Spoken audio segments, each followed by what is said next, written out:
in the Prakriti from our parents and by the environmental dominance which we have during our conception. So it remains same throughout the life. That is known as our Prakriti. But the doshas can change in response to the environment, in response to the diet we take, in response to our emotions, in response to the environment. But anything herbal, whenever we use the herbs, we call it Ayurveda. But it's not the same. Herbal and Ayurveda have a very basic difference, that Ayurveda has few fundamentals on which it is based. We use herbs based on few fundamentals, and that is a specialty of Ayurveda. When we talk about the dinacharya or the ideal daily routine, we give more stress on the vyayam or the exercise, and there comes the role of yoga. We talk about the mind, body, and soul integration, and there comes the role of meditation or yoga or pranayam. So they complement each other.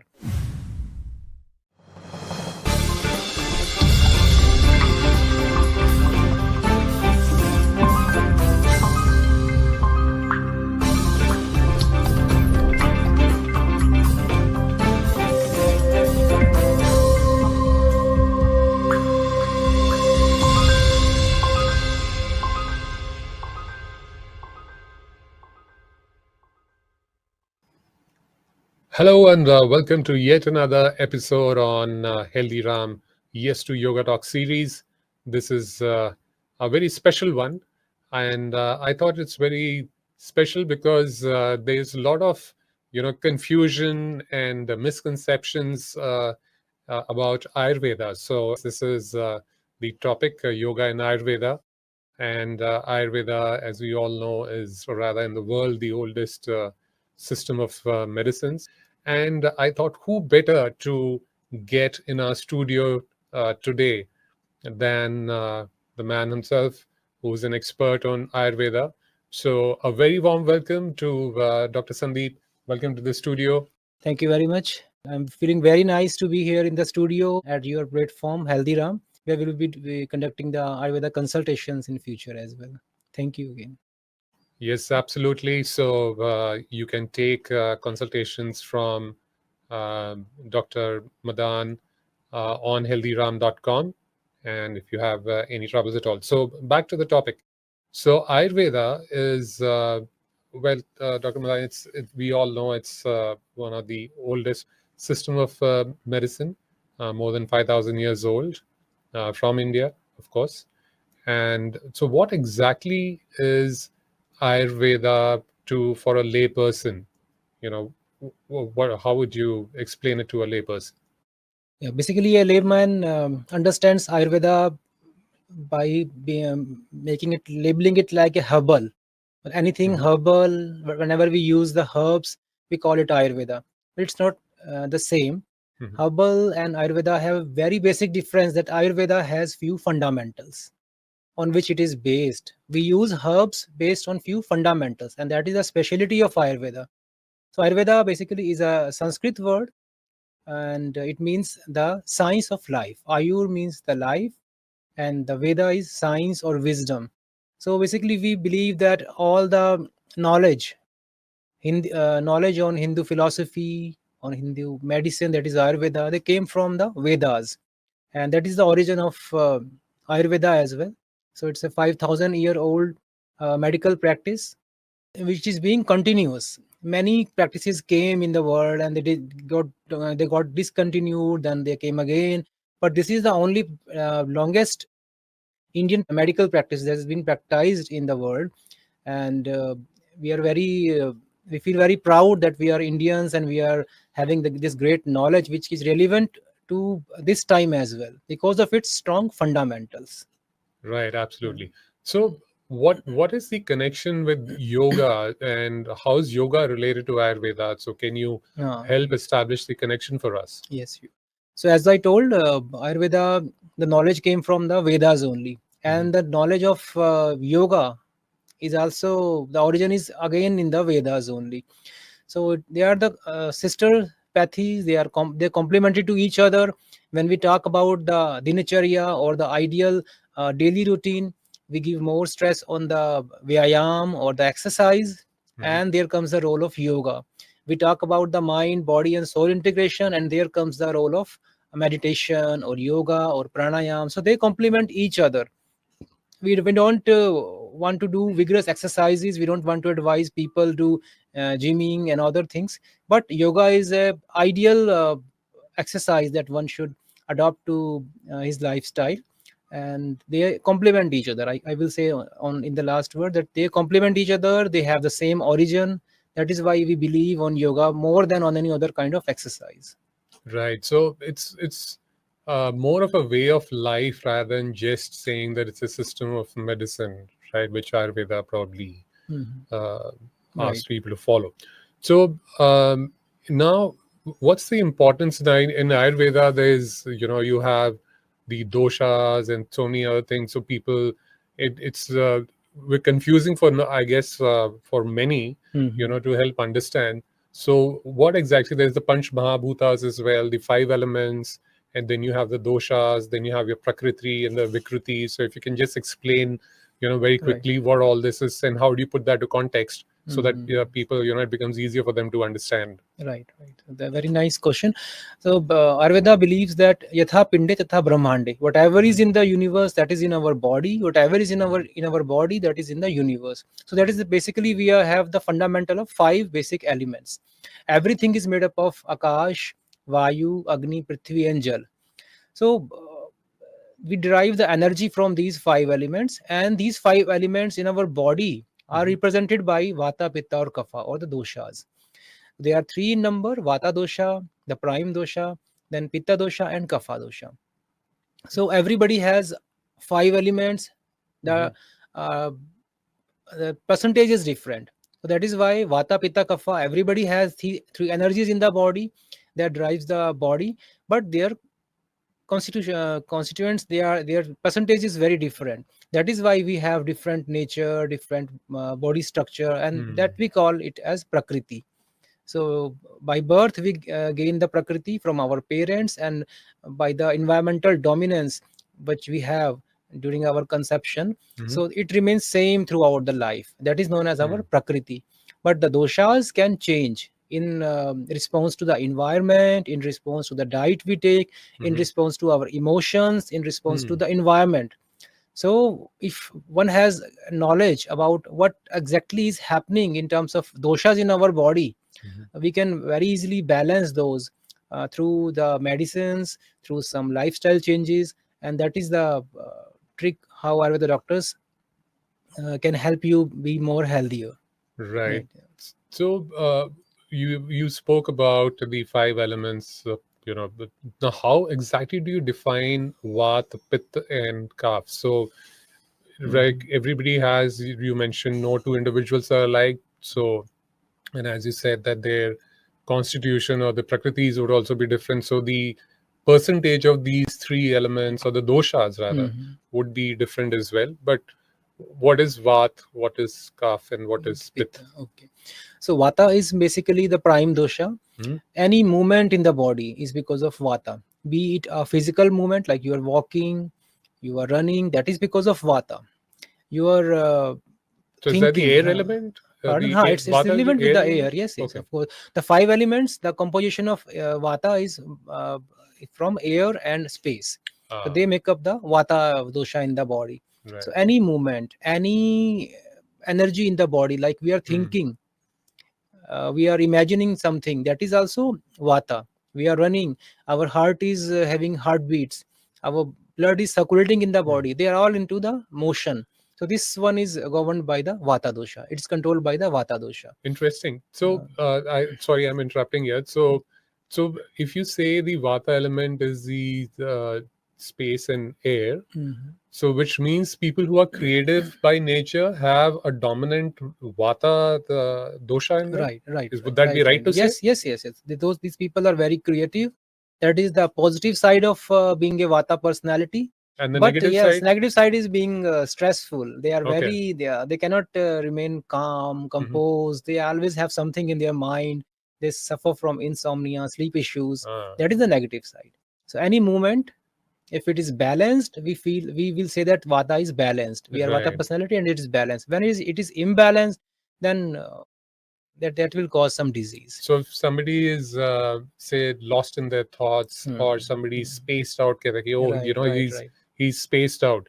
So which means the Vata element is imbalanced Imbalance, right. at that time, which is the Yes, yes. dominant Vata, Yes. or the dosha, Right, you right? are very right. That is the thing. Interesting. And what about the other two? Next one, Pitta is made up of fire and water element, and it is the hottest of the doshas. Okay. Vata dosha was cold, then now Pitta dosha is hot in nature to balance it. And there are some more qualities that are similar and that are different from Vata dosha that Pitta has. Mhm. And Pitta dosha is basically dosha or energy in the body which can transform. It is Oh, responsible for the metabolism. okay. It is responsible for the digestion.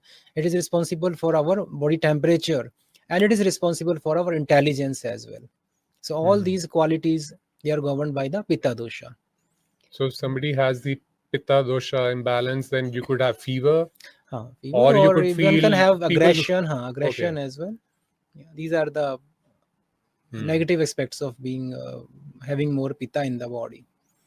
So which would also mean that Pitta would be related to the digestion as well. Digestion as well, yes. So people who have good digestion are Right. basically, I mean, the Pitta Their is Pitta is balanced. Right, balanced. right. So if you have indigestion or anything related to the stomach, which means your Pitta dosha is imbalanced, Imbalance, right. right? Very right.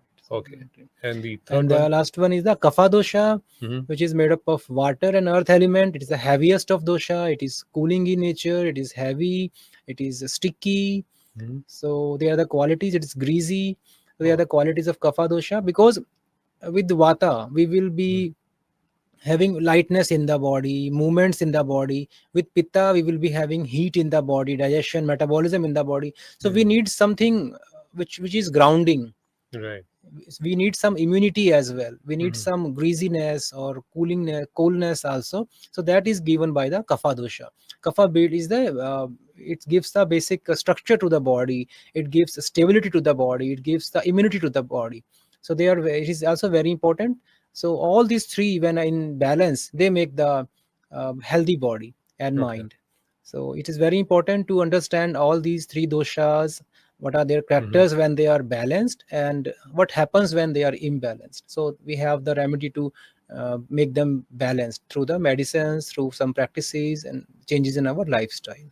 So, how do you know now, as a person, can I figure out what is my dosha? How do I figure out which is my dominant dosha, and Mhm. whether that is not imbalanced? You know, how Right, is it right. easy for a person to do that? Right, right. So it needs some experience. If you go to the Sure. doctor in Ayurveda, expert in Mm. Ayurveda, they will ask a lot of questions from you, like how is your appetite most of the time, how is your bowel habits, how is your Mm. sleep, how are your emotions, and they will also examine you physically, like your nails, your forehead, your hair, your eyes. Based on this knowledge, Mm. they will derive whether you are uh, more in Vata or Pitta or Kapha. Most of the people have dual Prakriti, like they are Vata Pitta or Pitta Kapha or Kapha Vata nature. Okay. It is very rare that people have only Vata or only Mm. Pitta or only Kapha Prakritis. So by this one can judge, but it is very difficult procedure. You need help of an expert who can assess your Prakriti. So, any examples of a imbalance in the various doshas which could lead to, the common ailments? So, especially the Yes. ones which are prevalent today, we see a Hmm, whole hmm, lot hmm, of them. hmm, hmm, hmm. So, how do you associate, and you get an idea that, all right, this dosha probably of mine is imbalanced, and which is why this is happening. Okay. So, and you can I adjust. can give some examples. Like Yeah. if somebody is not having good sleep, Hmm. it's very difficult to get a sleep. Is not having sound sleep. That is definitely because of the Vata imbalance. Okay. If somebody is having problems in walking or moving or Hmm. joint issues, that is mainly because of the Vata. See, I don't say that Pitta does not cause insomnia, or Hmm. Pitta or Kapha does not cause joint pains, but yes, it is more prevalent. Vata is more prevalent in these Hmm. disorders, the insomnia or stress or joint pains. Vata is more prevalent in aggression issues, So when Mhm. is very aggressive or have very stressed, and also in issues where somebody is having fever, somebody is having Hmm. acidity, hyperacidity, or inflammation in the organs, they are caused by pitta.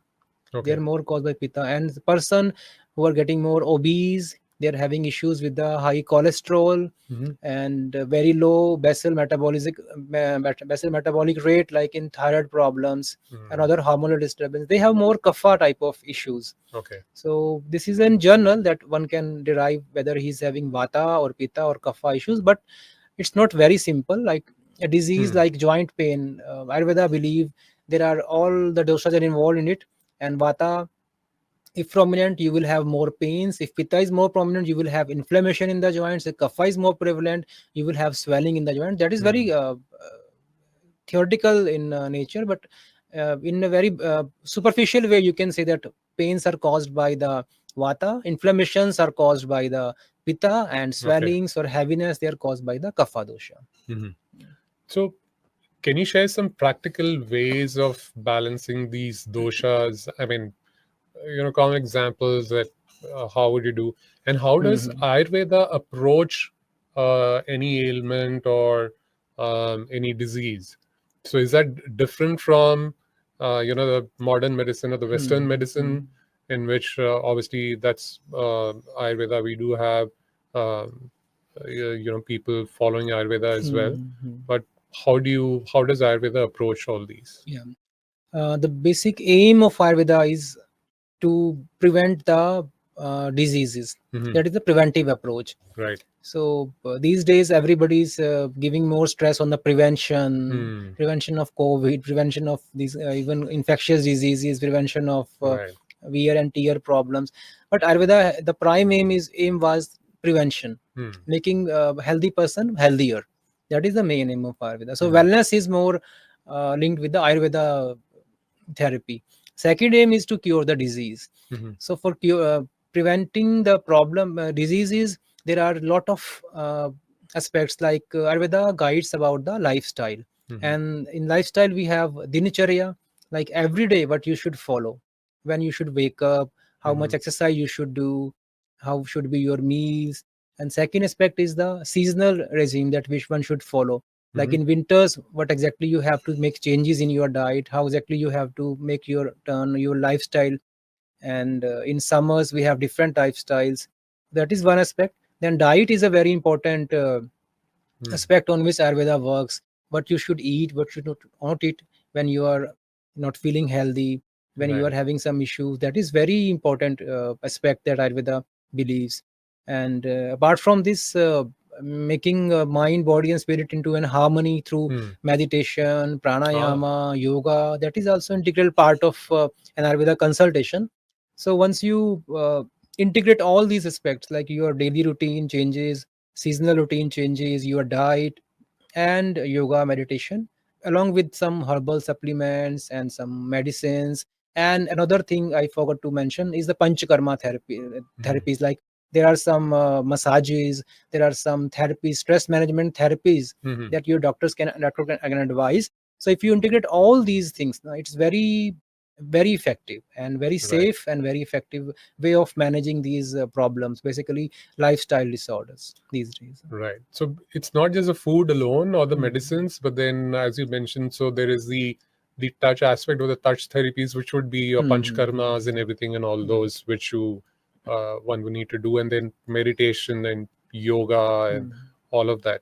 So holistically addressing the Right. lifestyle and fixing that, and Hmm. I think that is the reason why Ayurveda has been around for 5,000 years. Yes. It's Yeah. not like some fad, or most of the things which you see are Hmm. mostly seasonal or not long term, and they keep changing. Right. Right, you have some different diet today Hmm. and eat this, don't eat that, but the focus of Ayurveda is more on having a balanced everything, a balanced Right. approach Right. towards Right. your life, Right. which includes your meals and whatever activities you do, your sleeping, waking up, etc., and all that. Right. Right, very interesting. And I think so that also I had this question in my mind.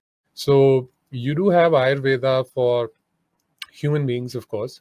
So are there Ayurveda sciences or branches dealing with animals and dealing with plants Hmm. and other things as well? Yes, but honestly, very few people I personally know, and Hmm. exactly, very few people are devoting their time and energy into it. Some people are treating animals Hmm. with Ayurveda herbs, and most very reputed companies, they make the veterinary products as well. Right. But universities don't teach uh, professionally. They don't train the doctors in Hmm. veterinary science through Ayurveda.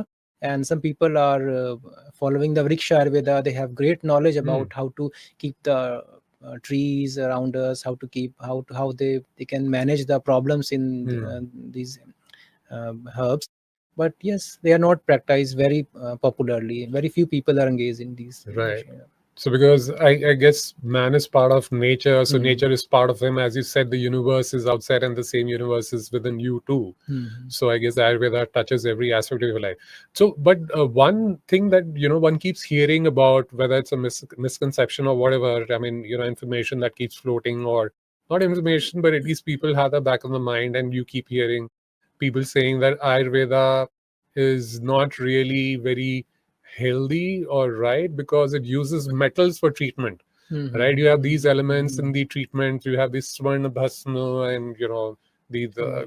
gold powder, whatever, right? Mhm. In English, what you Right, describe that. right, So how does those metals, obviously, if you go to look at it from the modern medicine or the Western medicine perspective, you say, oh, metal, that's metal poisoning. So you're actually consuming metals. So how would you what would you say to that, and right. how does Ayurveda do it? So basically, in earlier times, we were using totally herbal.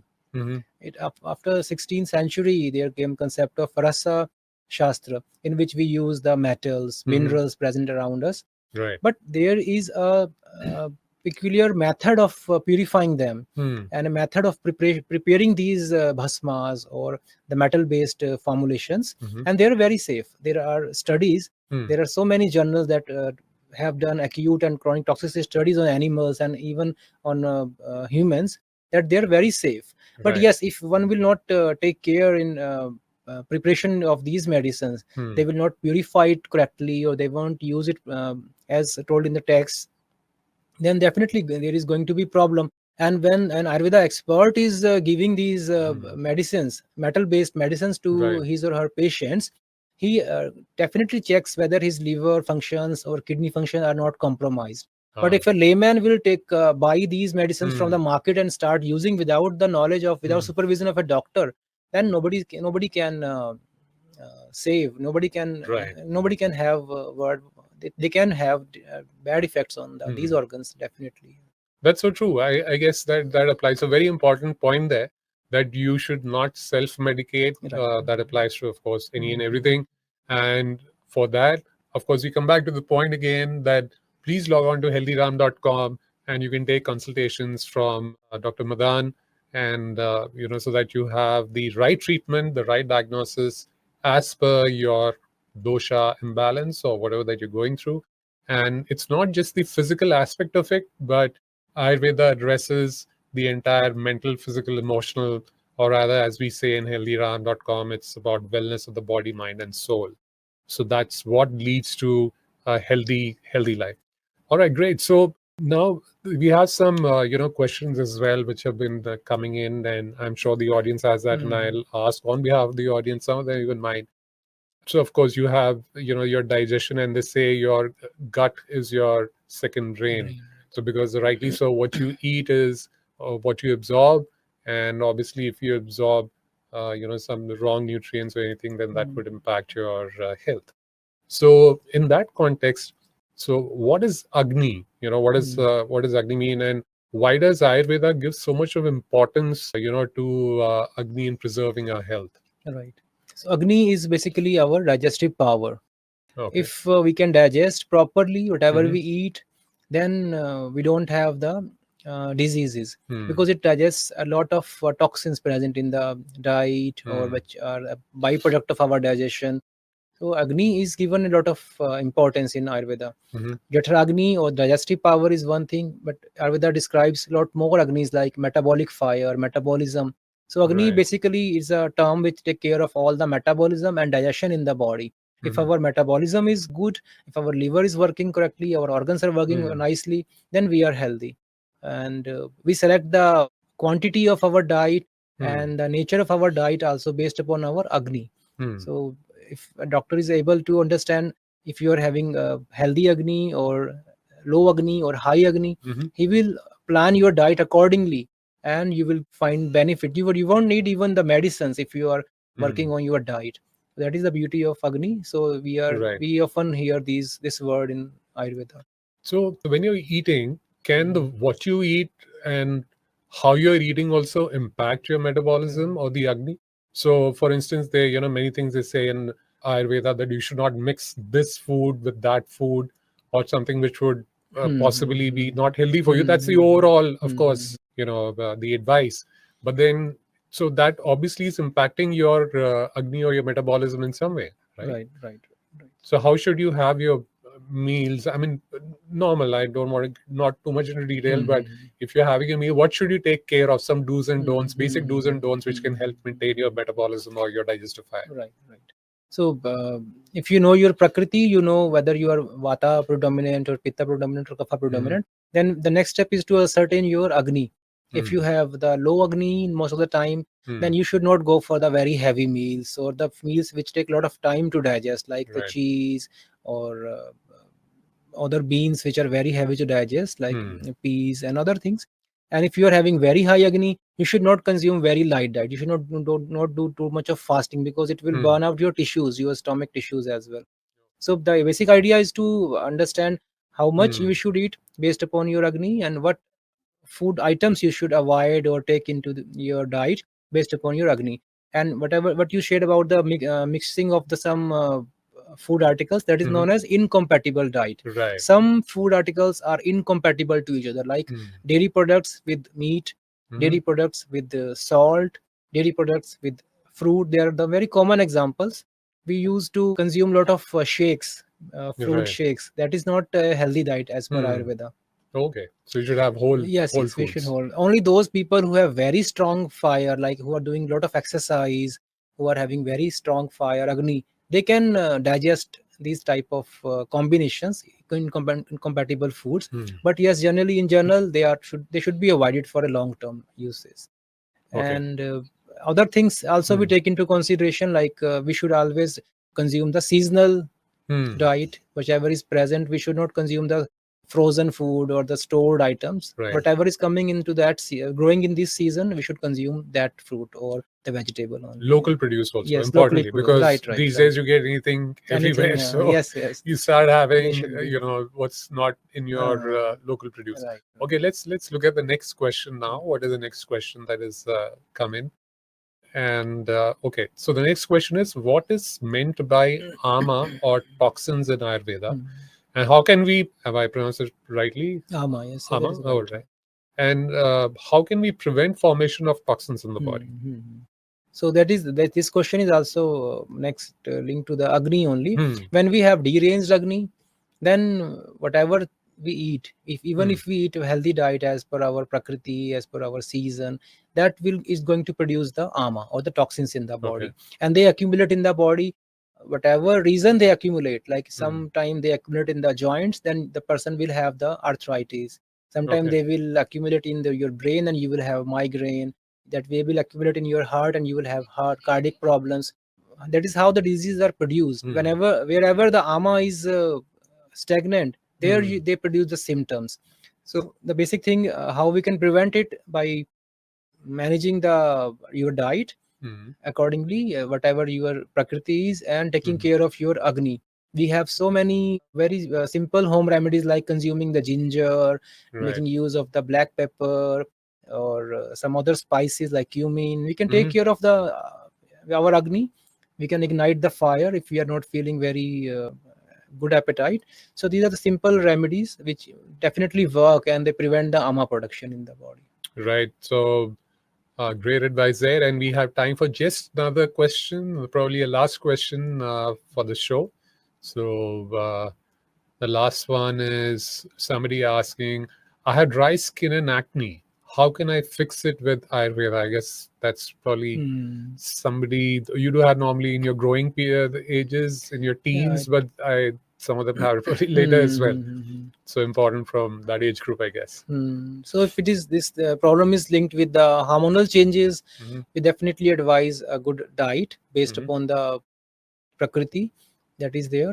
And for skin ailments like acne or dry skin, anything else, Hmm. detoxification definitely works. Okay. It seems to be very difficult, very tedious process, but you can make it very simple. Your doctor can make it very simple by advising you changes in your diet and some Mm-hmm. medicines that can detoxify your ama or the toxins which are getting stagnated in your skin. Hmm. And massaging your massage is Mm-hmm. very good option. We can Okay. there we have some special oils like Mm-hmm. nal pamaradi oil, kumkumadi oil for the Mm-hmm. face which you Mm-hmm. can massage. And we can use the natural things like green gram Hmm. powder for even cleaning the or rice powder Oh. for cleaning the face that you can use and prevent avoid the chemicals. Sometimes these overuse of these chemicals may cause dry Hmm. skin, and that dry skin is having some infections, so acne are produced. So one has to look at the root cause of the acne. Then we can advise it better by Right. asking lot more questions. But in general, you can do these things. Yeah. I wish we had time for more questions on the show, but unfortunately, like, uh, can we take on just one more? Probably, yes, we can squeeze in just one more question. So let's have the last question for today. And of course, Ayurveda is so vast. I mean, it's impossible to, do talk about everything within one Mm. show itself. But then that's our last question here. It says somebody says you talked about hormonal imbalance. Can Ayurveda rectify treatment-resistant mental imbalance or psychosis? Yes, there are remedies which Mm-hmm. are effective in managing these psychological issues, Mm-hmm. but it depends upon the severity. Okay. Frankly, like some person is coming to my clinic for Hmm. some these the kind of problem, psychological issues. We assess the severity of the problem. Sometimes they are on the Western medicines. We Hmm. cannot stop all of a sudden. Right. So person will go into panic attacks or some Mm-hmm. aggressive episodes. Yes, but side by side, we start treating the imbalance in the mind.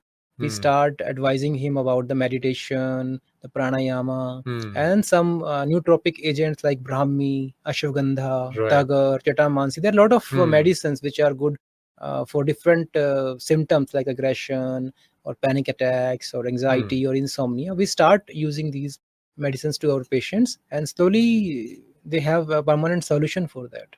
Right. It takes some time. Fantastic. So that's all the time that we have for in this show today.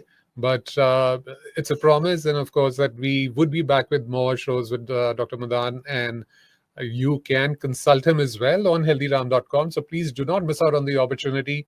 Do log on to healthyram.com. And if you like what we discussed, please share your comments, your feedback. If you have any questions, we'll be more than happy to take them on in our subsequent shows. And you could consult directly as well through healthyram.com. And you would get complete treatment from Dr. Madan and his team.